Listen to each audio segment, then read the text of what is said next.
When I would think about justice, oftentimes I think about retribution. Like this person did wrong, therefore they should, experience X because of it, or some consequences or whatever. I would think retributively all the time. And in the gospel, I see a restorative justice coming from God the Father through his Son. Welcome to Practicing the Practices. This is an experiential podcast where we not only want to help you learn about the way of Jesus, we want to help you practice the way of Jesus in your everyday life. Casey, I'm excited for today's special guest interview. Now, normally, you and I interview the guest together, but on this particular episode where we're focusing on mercy and justice again, you are going to be one of the guests because of who our guest is. Now that I've said guest like 18 times, Casey, would you introduce them to us? Yes, Brad, I will. I don't know this for sure, but I'm guessing that besides Adele Calhoun, this is maybe the most referenced person that we have talked about the most on the podcast. Wow. I think so. Also, there is no guessing about this. It's true. My favorite human on the planet. Oh. My husband, Neil Anderson, the one and only. Hello. It's good to be here. Thank you for the opportunity. Neil Anderson, welcome. Neil serves alongside Casey here at Fellowship West. Neil gives leadership to our community of faith in the area of building community, also developing leaders, men's ministry, and so forth. Neil's also a coach in the marketplace, helping people in their careers and their personal life. And so, Neil, so glad to have you join us today. So, Neil, you've done a lot of things. You've pastored a church, you've led nonprofits, you have been on mission trips and road trips, but you have never experienced the 5-question rapid fire. So are you ready? I'm ready. Let's do it. Here we go. Neil, when you were a kid, what did you want to be when you grew up? That's a pretty easy one, and this may be a recurring answer. We'll see. But I wanted to be a professional baseball player when I grew up. You love baseball. I do love baseball. I can't get enough of it. Tell everyone your favorite Major League Baseball team. Well, they were the Oakland A's. They are currently the Sacramento A's, and they will become the Las Vegas A's. They are the homeless baseball team. Will somebody let the Oakland, Sacramento / future Vegas A's play ball? Casey, where is baseball rank on your loves? It is low. It is low. It is low on my loves. I love the food of baseball. I will say that. I love the fake cheese nachos. I love hot dogs. I love the being out in the sunshine. Yeah. I don't really watch the game, if I'm being honest. That's okay. A low point of Neil's life was when we were in like club seats one time and I was reading Harry Potter. Yeah. Sorry about that, Neil. That's really disrespectful to both you and the game of baseball. Moving on.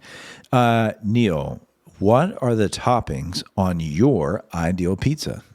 I'm a simple guy, Brad. I mean, it's got to be cheese, pepperoni, maybe some sausage. I'll go with full-on meat lovers if I have to, but like I'm a simple guy.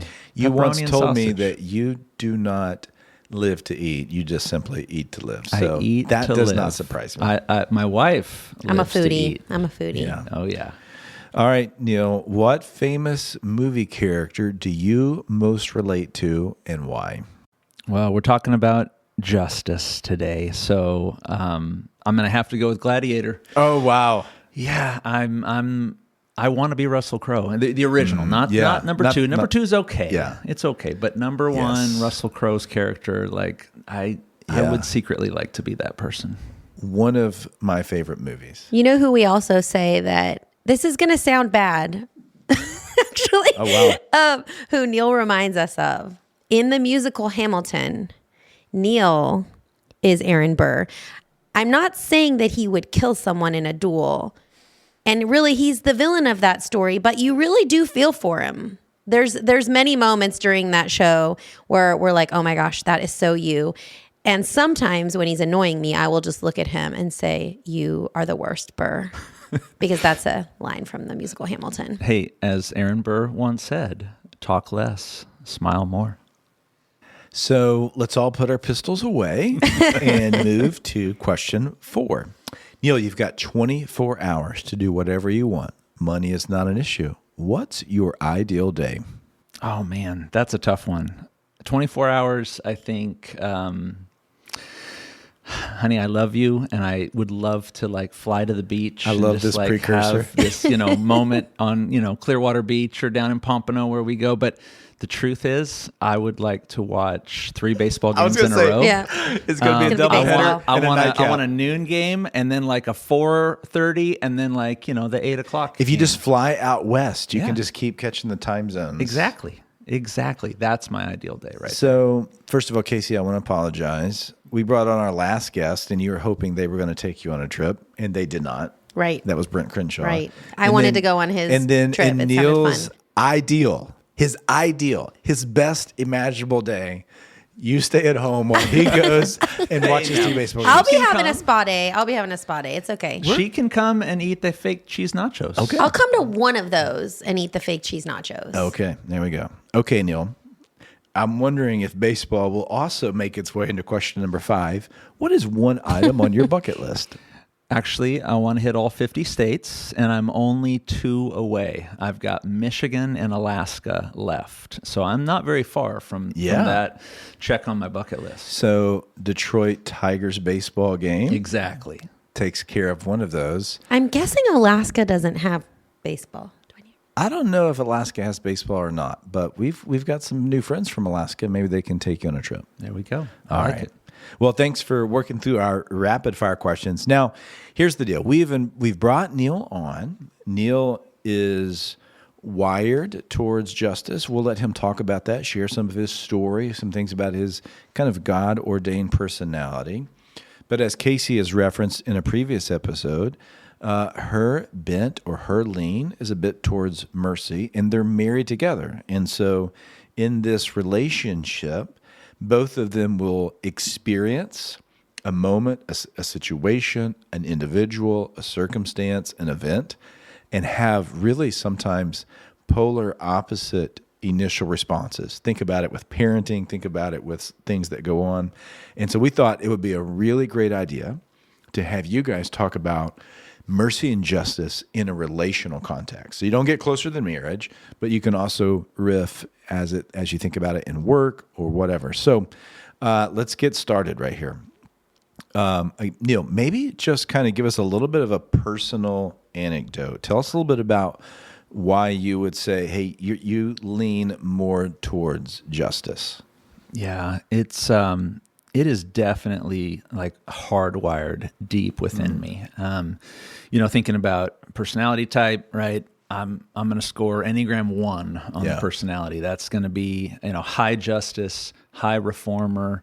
Sometimes it's called the perfectionist. I don't find myself feeling very perfectionistic, but I definitely think about making things better, stronger, more right, more true, more good, right? So I see the world through the lens of justice.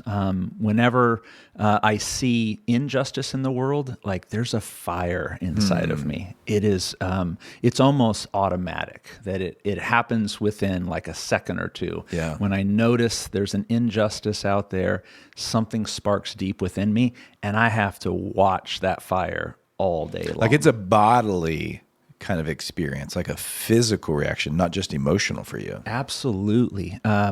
I notice, in moments of injustice, I can just sense my blood pressure starts to rise. My heart starts to beat a little faster. I definitely feel it in my gut.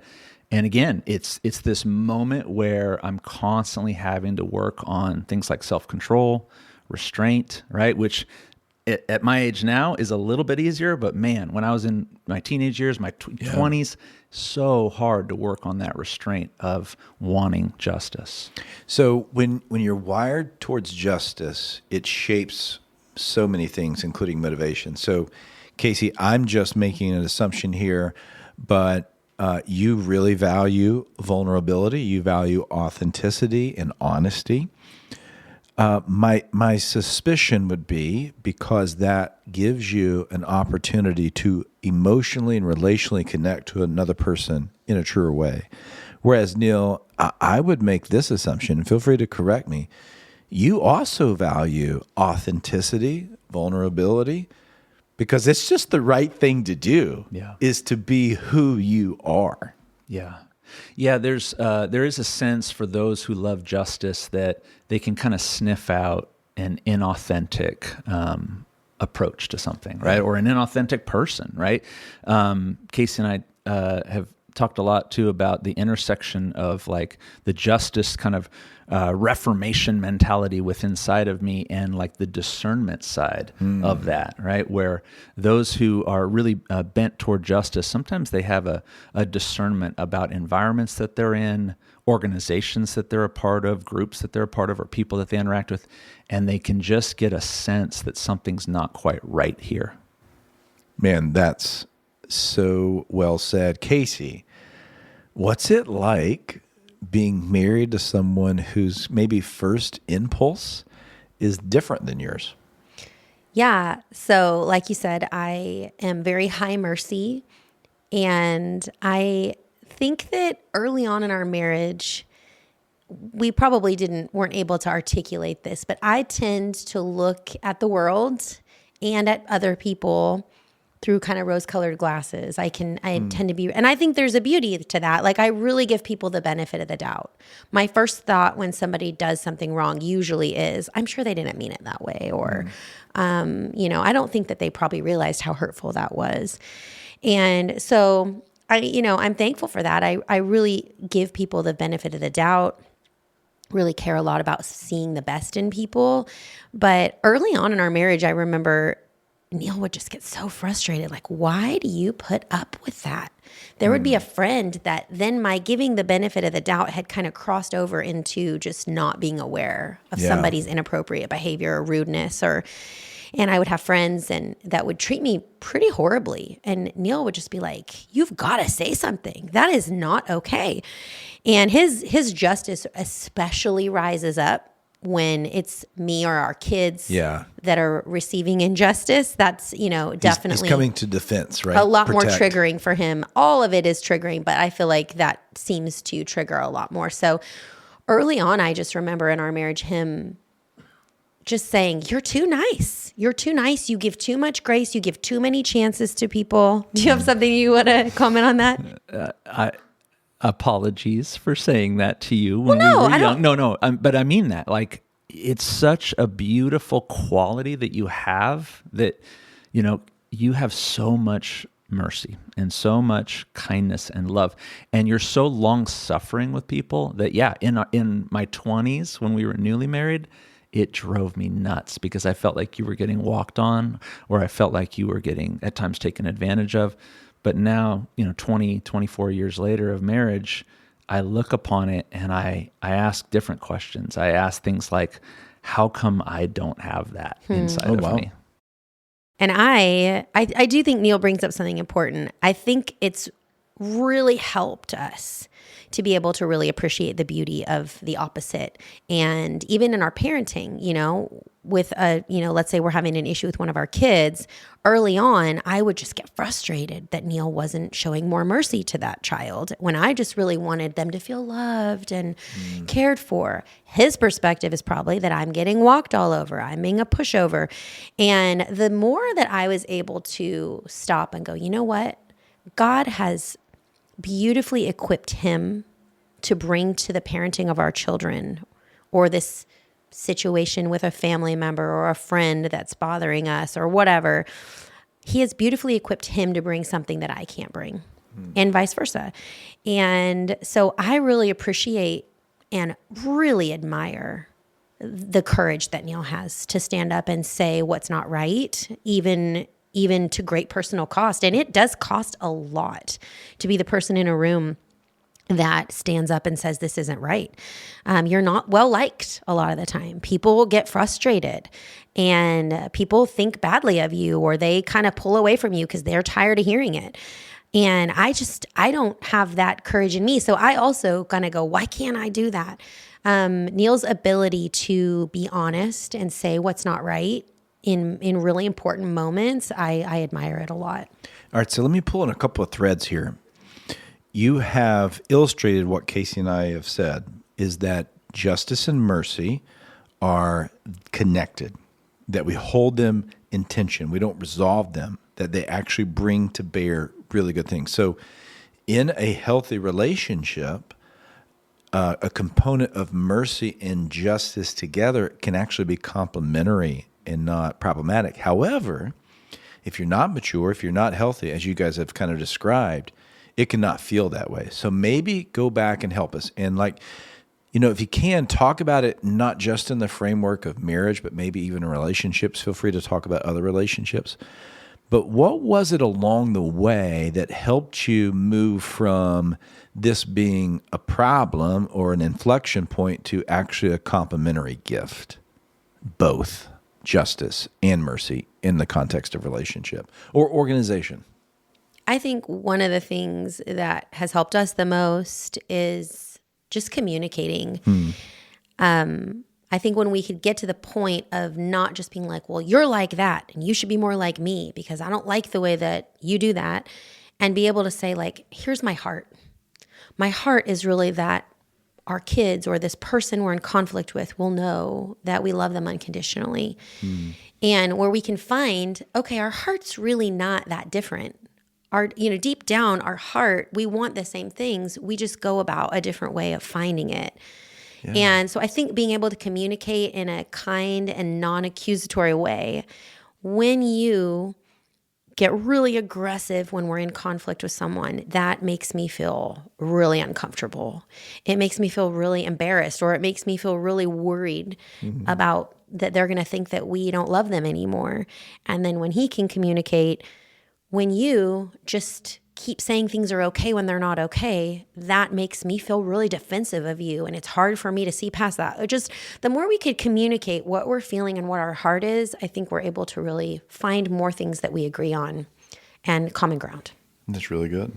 Yeah, I would echo all of that. I think mercy and justice, there's a dialectic to it, right? And when we go too far to the polar extremes, we get into trouble. So in Casey's, context with high mercy, when she would be maybe a little bit unhealthy in her expression of mercy, it would look like crossing boundaries. It would look like just fully being taken advantage of. It would look like someone just walking all over her and her just being a punching bag, But on the other hand, the other polar extreme is when it's all justice, like I can experience. I look to really, distance myself significantly from, let's say, a person or a group who I think is being unjust, or I seek retribution, or I seek my own vengeance. And of course, scriptures say, right, vengeance is mine, the Lord says, I will repay. But, justice taken to the extreme in my world really separates relationships, separates communication, puts up walls, puts up division and barriers. So what I'm hearing from both of you is that there's a way to actually reframe this whole piece and understand that mercy does not mean soft. It actually is a fierce way of love, but the front edge of loving through mercy is embracing, looking past the offense. And justice is very much a way to love. But the tip of the spear of justice is, hey, this is right, this is wrong, and it's unloving for me to actually ignore that or to allow this injustice to persist. And so it helps sometimes, I think, if we can take some of the characters and tropes away, that the just person isn't necessarily the angry person, although injustice might bring anger, and nor is the more merciful person weak. They actually might have extraordinary strength, but they display it by not being overcome by the offense. And when you communicate well, one of the things you got, the word you haven't said, but you have described, is humility. that for the just person to come in and not refuse to give anyone the benefit of the doubt. And there's also a humble, merciful sense of discernment, like, okay, this person has violated my trust multiple times. I need to kind of walk. So there's a reframe, there's a wisdom, there's a discernment, communication. This is so helpful. So can you help us? Here's kind of our third question. We always want to anchor this to the scripture in Jesus. Where do you see in the life of Jesus the intersection of justice and mercy showing up? Man, it's all over. It's all over Scripture. For starters, I just think of the gospel. Period. I think of in Romans chapter 3, all of us having sinned and fallen short of the glory of God, we are justified freely by His grace. That word justified, there's a relationship to justice there, right? Because in verse 26, it goes on to say that God presented Him to demonstrate His righteousness at the present time so that He would be just and justify the one who has faith in Jesus.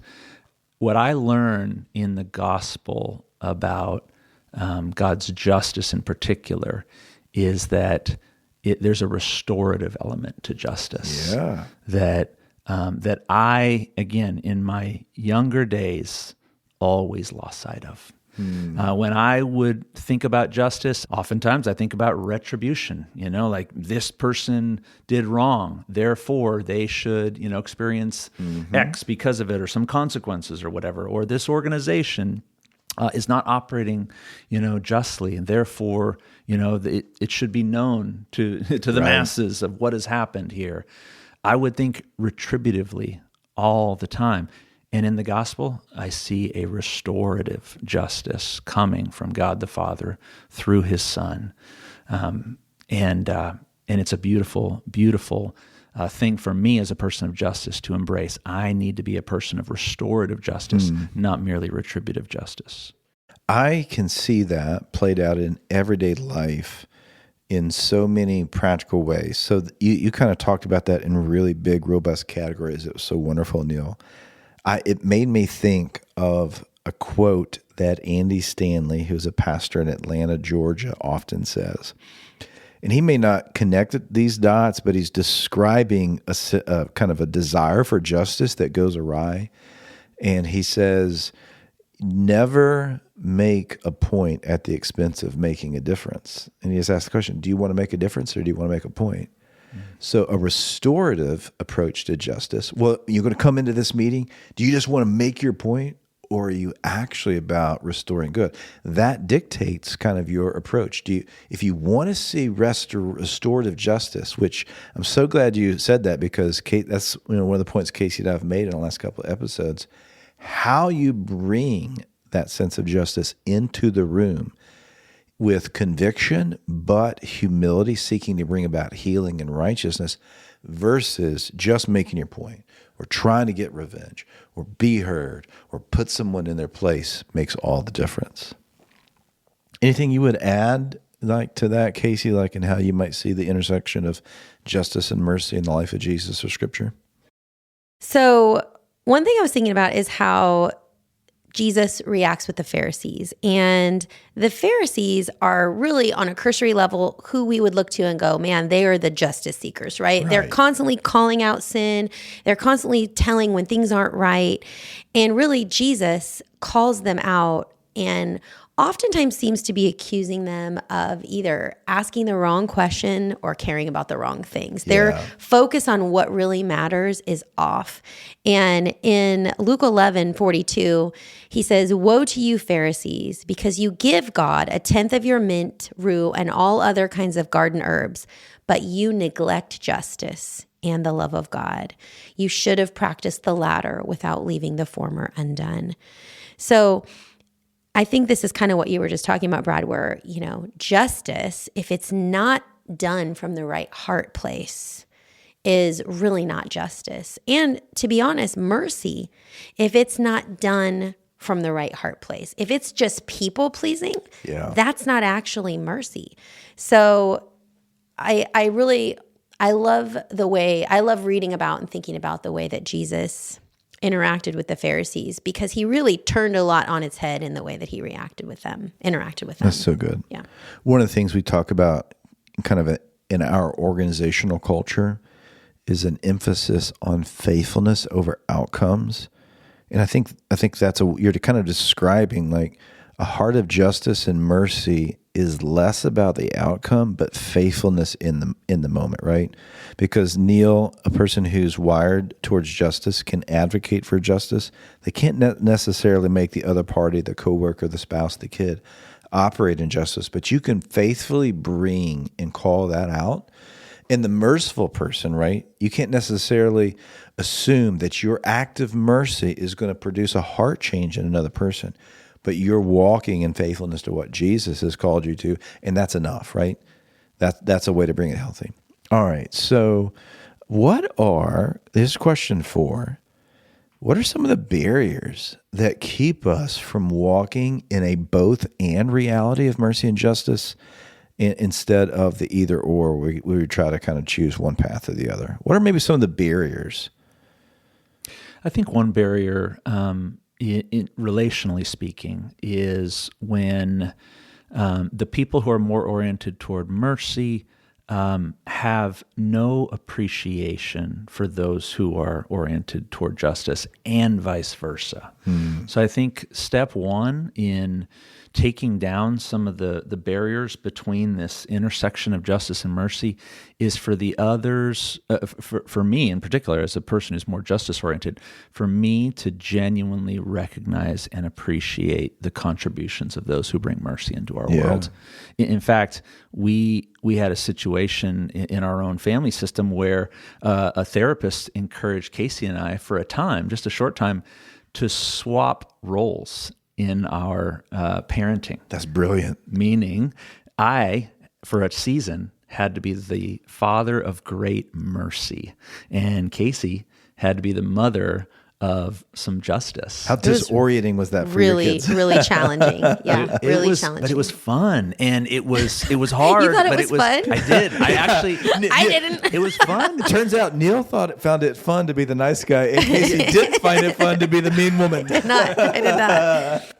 It was fun because I really did. I grew in tremendous appreciation for what my wife does day in and day out. Wow. When one of my children would, maybe express some disrespect or some rudeness, I found that fire burning within me, right? That justice fire. Yeah. And then immediately I'm reminded of the therapist challenge for these 30 days that we're doing this experiment, and I'm responding with mercy. I'm responding brilliant. with grace. It was a great exercise.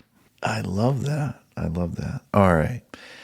So question 5, we really want to give people some handles here. Maybe what's a practical step or 2 that people listening who maybe they are, like you guys, married to someone whose natural disposition is a bit different, or maybe they are in an office where they've got a boss or a coworker who's either wired more towards mercy or justice, or they're just looking at the world around them, and they might respond, Neil, the way you do when you see in poverty or discrimination, and they want to rise up, or maybe their natural bent is, Casey, you want to save all the puppies and all of that. Like, what are maybe some practical ways that people can more fully embrace both justice and mercy as followers of Jesus, particularly in a relational context? Again, I'm going to come back to that word restoration. I think we often associate mercy with restoration. We rarely associate justice with restoration. Wow. Matthew, I wanted to read this from Matthew 12. Matthew's kind of remarking on Jesus's ministry to the man with the shriveled hand. And the Pharisees, of course, did not want the man to be healed on the Sabbath. Yeah. Jesus does it anyway. And Matthew has an aside where he quotes from Isaiah 42, and this is what he says of Jesus. He says, "Here is my servant, whom I have chosen, my beloved, in whom I delight. I will put my spirit on him, and he will proclaim justice to the nations. But notice how it describes how he proclaims justice. Verse 19, he will not argue or shout, and no one will hear his voice in the streets. He will not break a bruised reed.